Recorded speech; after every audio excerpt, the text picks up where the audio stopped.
Hello everyone. तो आज हम पढ़ेंगे एक्सरसाइज 2.3 का इंट्रोडक्शन, जो कि है रिमाइंडर एंड फैक्टर थ्योरम। हालांकि रिमाइंडर और फैक्टर थ्योरम ना हमारे पास सिलेबस से हट गया है, बट मैं चाहूँगा कि आप लोग इस चीज़ को एक बार समझ लो। 2 मिनट लगेगा, ज़्यादा टाइम नहीं लगेगा, 2 मिनट में आप समझ लो, क्योंकि इसको समझ लोगे तो और अच्छे से आप 2.3 को समझ पाओगे। फैक्टराइजेशन किस तरीके से काम करता है, किस तरीके से नहीं काम करता है। ठीक है, चलो तो शुरू करते हैं।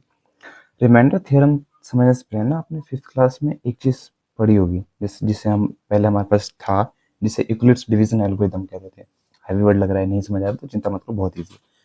उदाहरण के लिए फॉर एग्जांपल, अगर मैं 5 से 2 को डिवाइड करता हूँ तो इसका मतलब क्या होगा, देखो डिवाइड करके बताता हूँ। 2 है, 5 से मैं डिवाइड करता हूँ, 2 2 ज़ा 4, कट के हमारे पास 1 आ गया। ठीक है, तो ये चीज़ जो होता है हमारे पास, इस चीज़ को हम बोलते हैं कोशेंट। क्या बोलते हैं? कोशेंट। कोशेंट। इस चीज को बोलते हैं हम रिमाइंडर। क्या बोलते हैं? रिमाइंडर। और इस चीज को हम बोलते हैं डिवाइजर। ये आपको पता होगा, डिवाइजर। और इस चीज को बोलते हैं हम डिविडेंड। क्या बोलते हैं? डिविडेंड। डिविडेंड।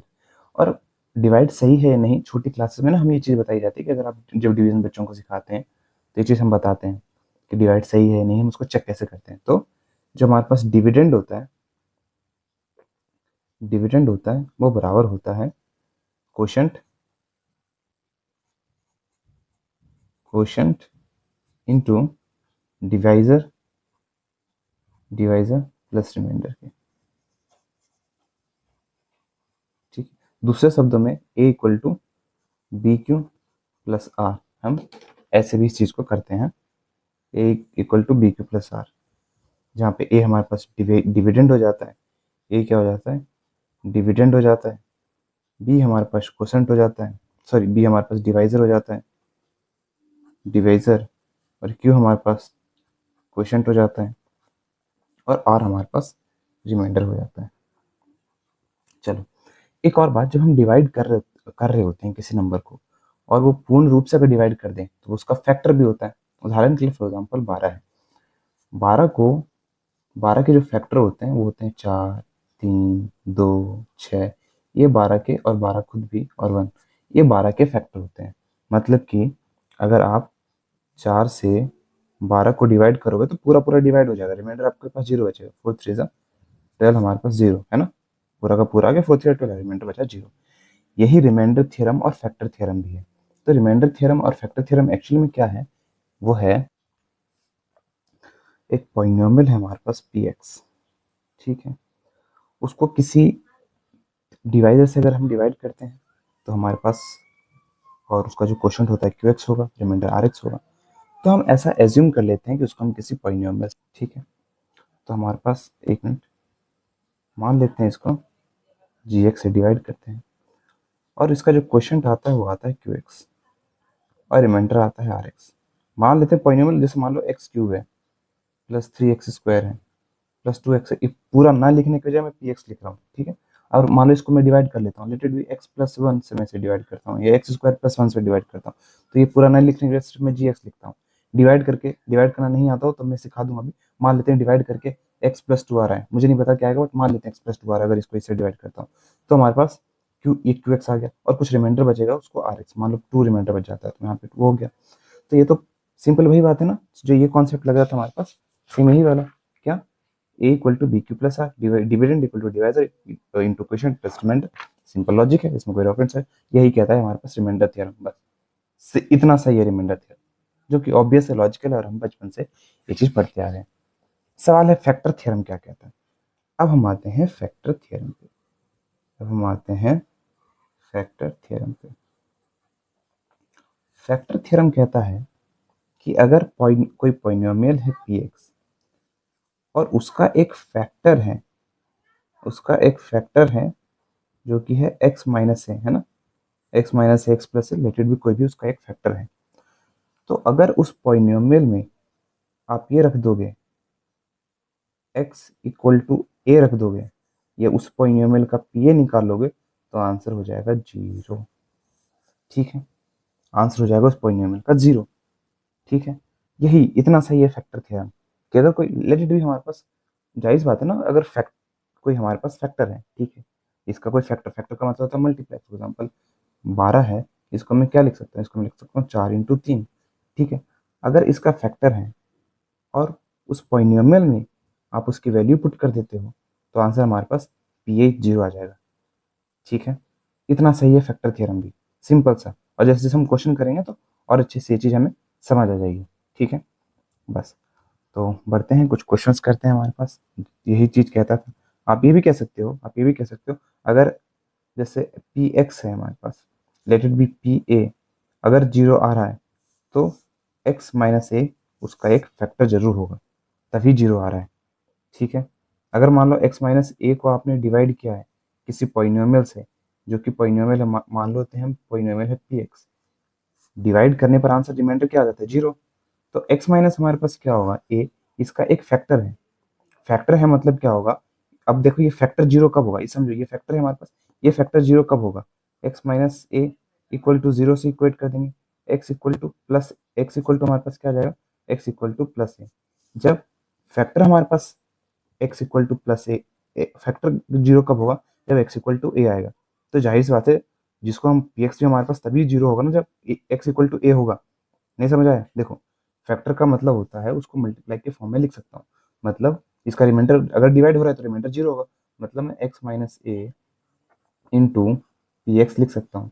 और जैसे भी मैं इसको, ये 0 कब होगा, x इक्वल टू ए पे, x इक्वल टू ए पे ये 0 हो जाएगा, मतलब 0 इंटू पी एक्स पूरा पॉलिनोमियल भी तो 0 ही हो जाएगा ना। तो बस इतना ही है फैक्टर थ्योरम, कि अगर मान लो कोई फैक्टर है हमारे पास, x माइनस ए उसका फैक्टर है, इसको 0 के बराबर इक्वेट कर दो, अगर ये ए पे ये आया है आंसर, पूरा पॉलिनोमियल भी वही 0 होगा, मतलब ये अगर x की जगह ए पुट कर दोगे तो पूरा पॉलिनोमियल आपके पास 0 हो जाएगा, ठीक है, यही कहता है। और अभी भी नहीं समझ आया है, पी एक्स और जी एक्स लिख रहा हूँ, फॉर एग्जाम्पल इस वे में हमें ज़्यादा अच्छे से आदत है समझने की, कोई बात नहीं, वेट करो, अभी एग्जाम्पल्स करते हैं एनसीईआरटी के, तब और अच्छे से समझ आएगा, ठीक है।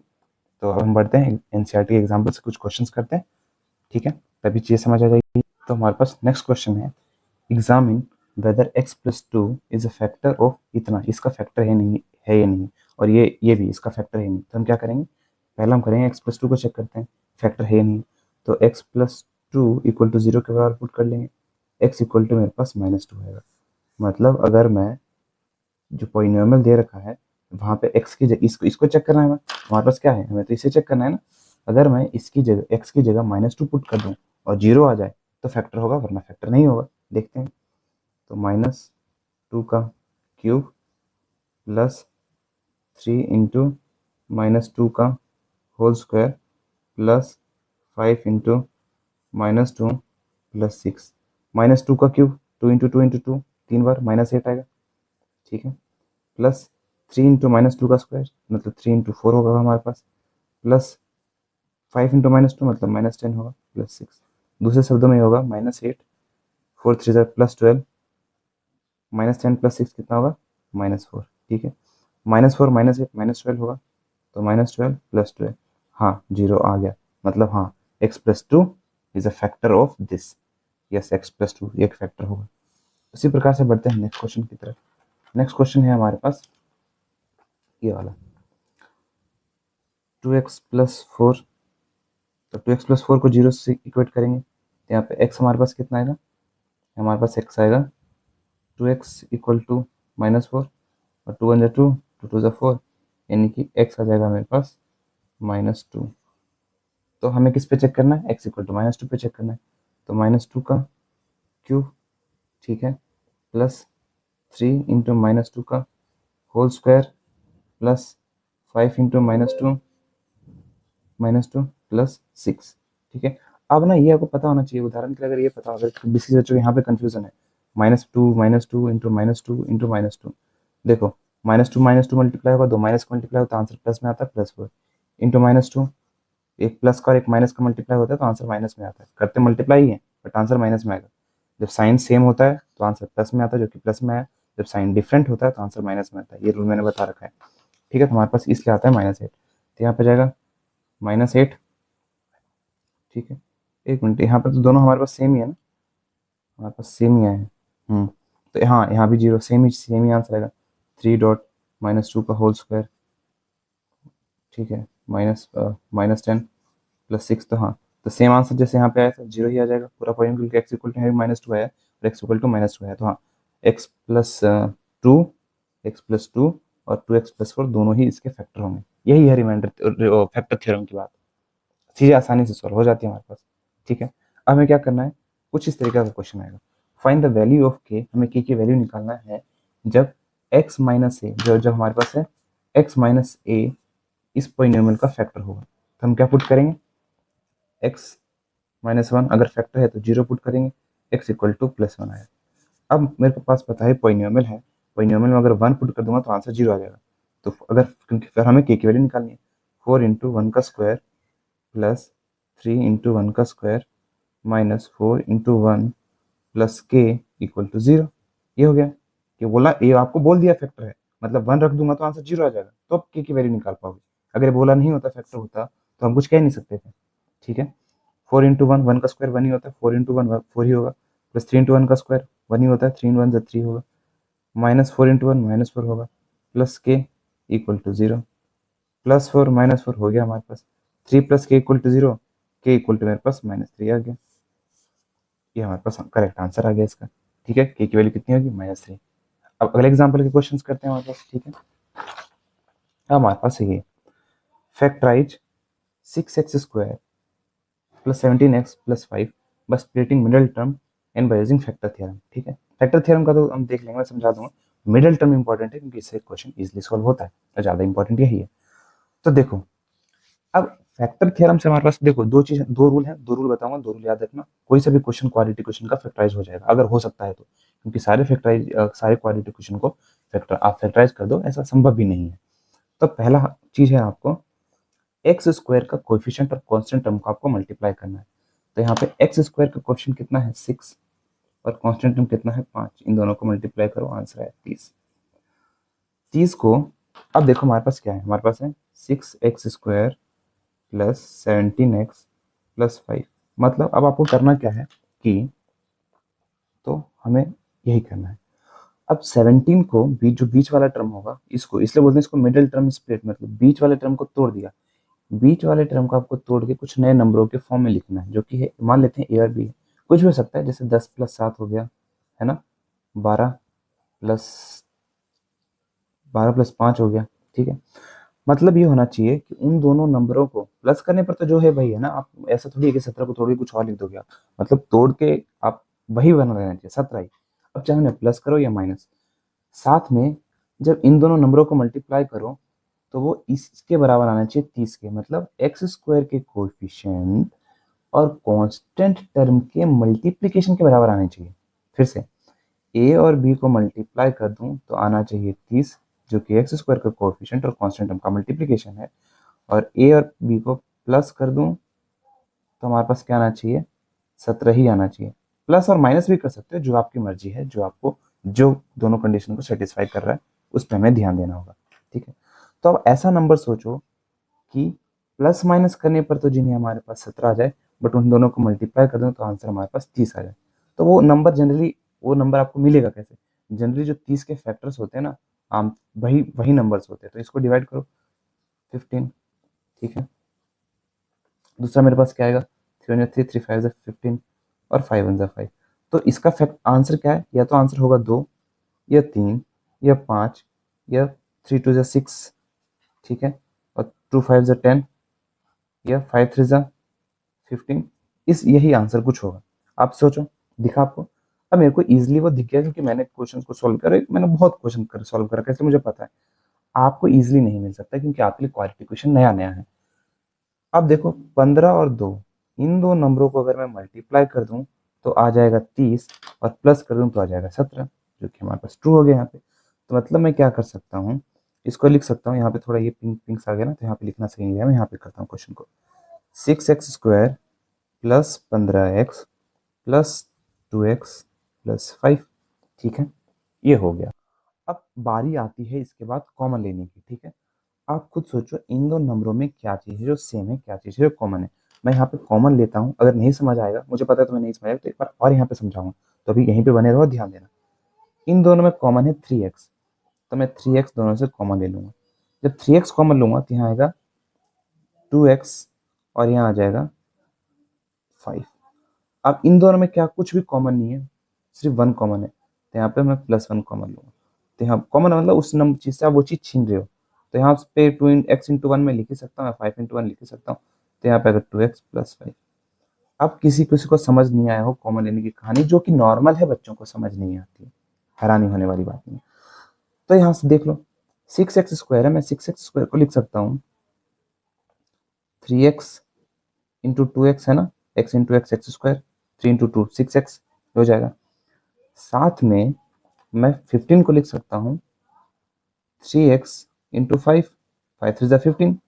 तो इसलिए इन दोनों में क्या चीज़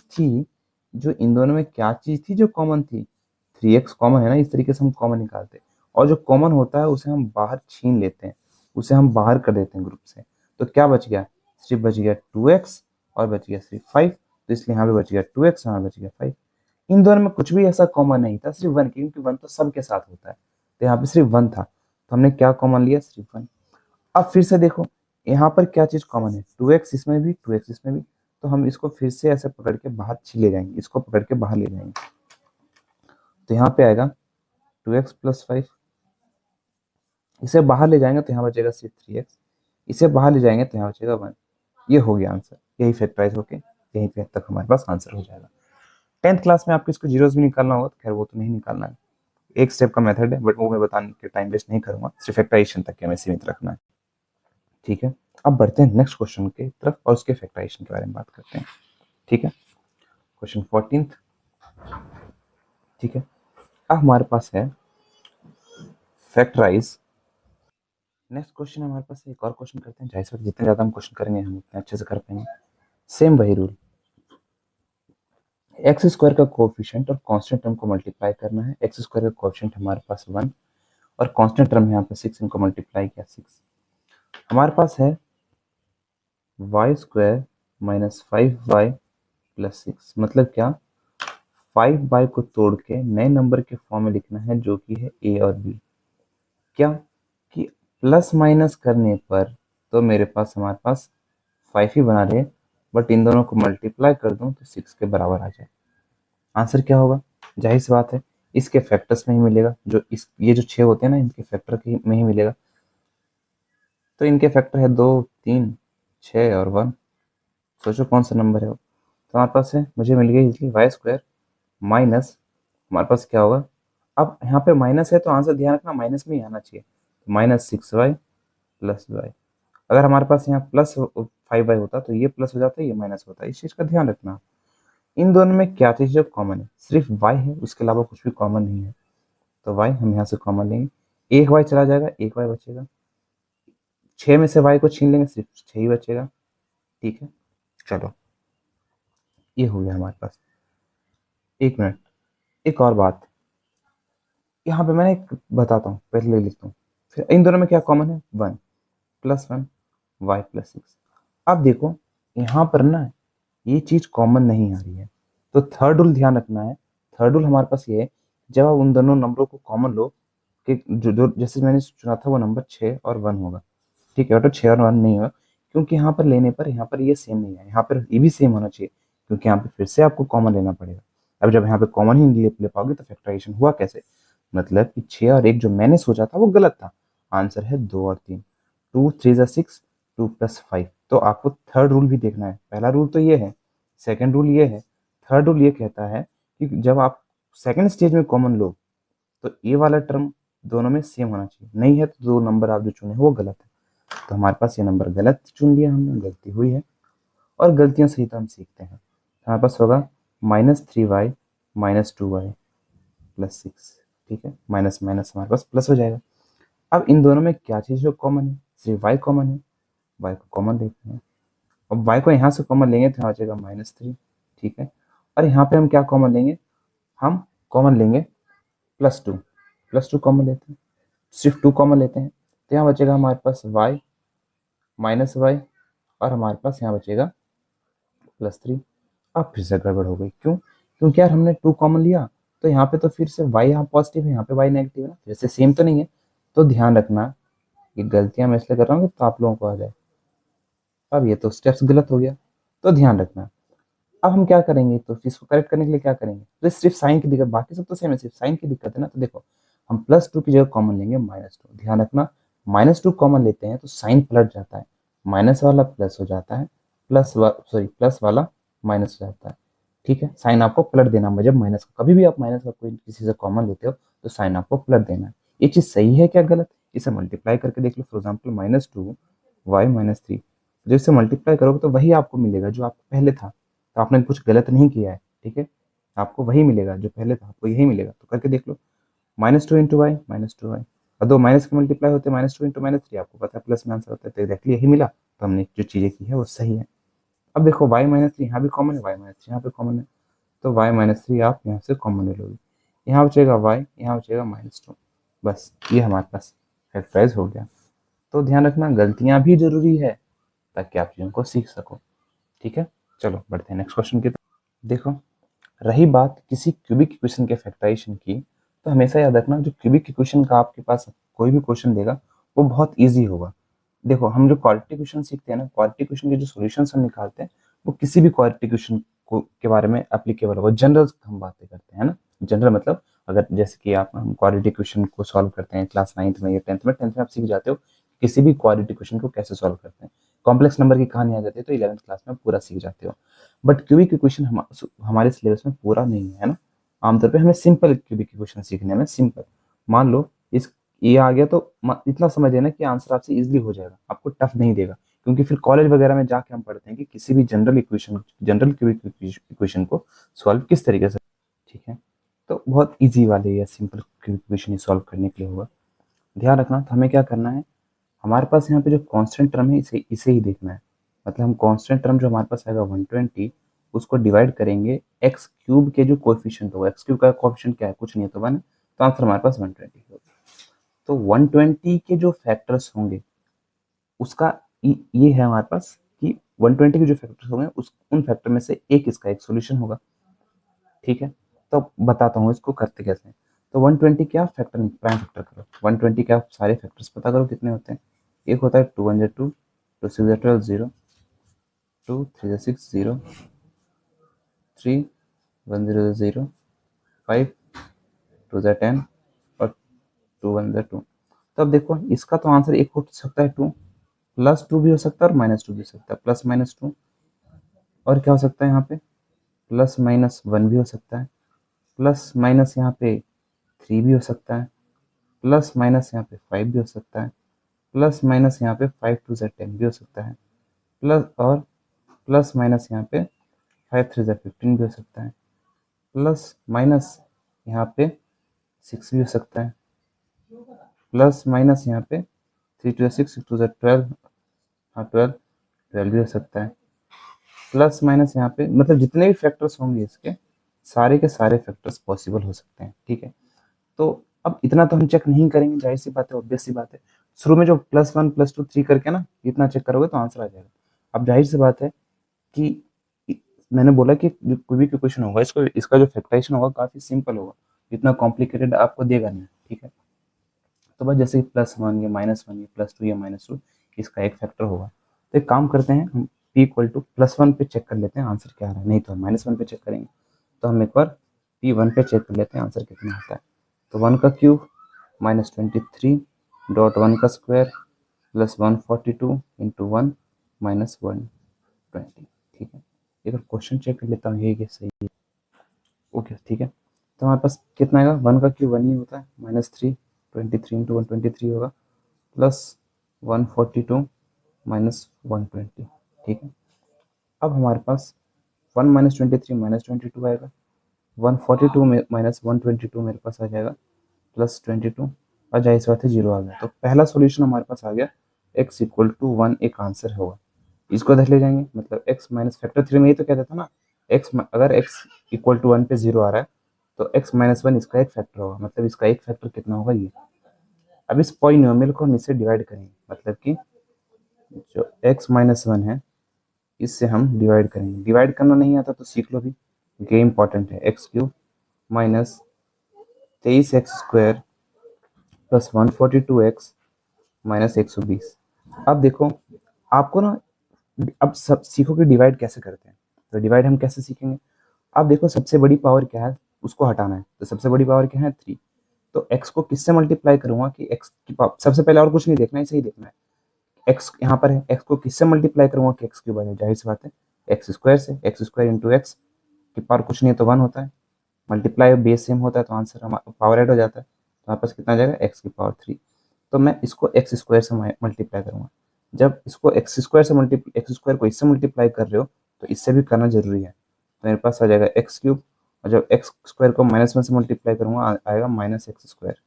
जब मैं माइनस करने जाऊंगा इसको तो हमारे पास क्या आ जाएगा 0, और जब माइनस ये ऑलरेडी था, इसको और माइनस करने जाऊंगा तो minus minus overall sign plus हो जाएगा।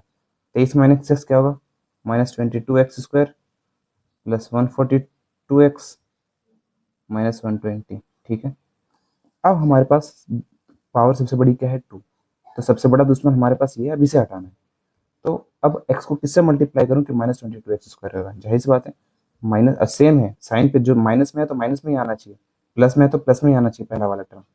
तो माइनस हम 22x से करेंगे, तो -22x को x से मल्टीप्लाई करूंगा -22x² आएगा। अब ध्यान रखना जब इससे मल्टीप्लाई किए हो तो -1 से भी करना पड़ेगा। अब -22x को -1 से मल्टीप्लाई करोगे तो आंसर +22x आएगा, सॉरी +22x आएगा ना, जब सेम में दोनों में माइनस हो तो आंसर प्लस में आता है, तो +22x। अब हम माइनस करेंगे, जब आप माइनस करने जाओगे ऑलरेडी माइनस था, ये प्लस हो जाएगा। ठीक है, तो आंसर ये तो 0 हो जाएगा, एक प्लस और एक माइनस, ये प्लस था, आप माइनस करने जाओगे तो हमारे पास माइनस आएगा। तो 142 में से माइनस करेंगे, 2 में से 2 गया 0, 4 में से 2 गया 2, और 120x आ जाएगा -120। ठीक है, अब x को किससे मल्टीप्लाई करूँ कि 120x आ जाए, जाहिर सी बात है 120 से, प्लस और साइन प्लस में है तो प्लस में आना चाहिए, +120। x को इससे मल्टीप्लाई करूंगा तो 120x आएगा, और 120 को -1 से मल्टीप्लाई करूंगा तो -120 आएगा। अब मैं क्या करूंगा माइनस, तो प्लस था माइनस हो जाएगा, माइनस था प्लस हो जाएगा, और हमारे पास आ गया 0।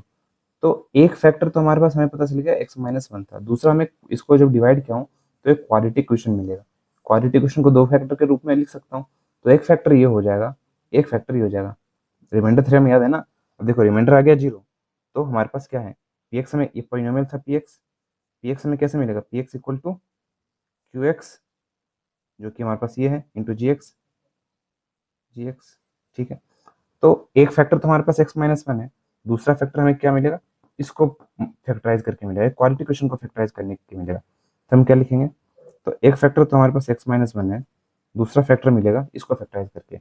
अब इस क्वालिटी क्वेश्चन को फैक्टराइज करते हैं। ठीक है, तो क्वालिटी क्वेश्चन इसको कैसे फैक्टराइज करेंगे, अब बताओ कैसे कैसे मैंने बोलता फैक्टराइज करना। पहले तो हमें करना है एक्स स्क्वायर का जो कोएफिशिएंट होता है और कांस्टेंट हम उससे मल्टीप्लाई करते हैं, जो कि 1 × 120, आंसर है 120 ही आएगा।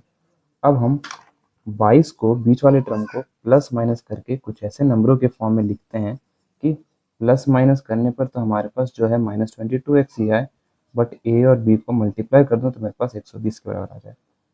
तो कैसे करेंगे, तो वो फैक्टर्स मैंने बताया था आपको कैसे ढूंढने हैं, ये भी बताया था।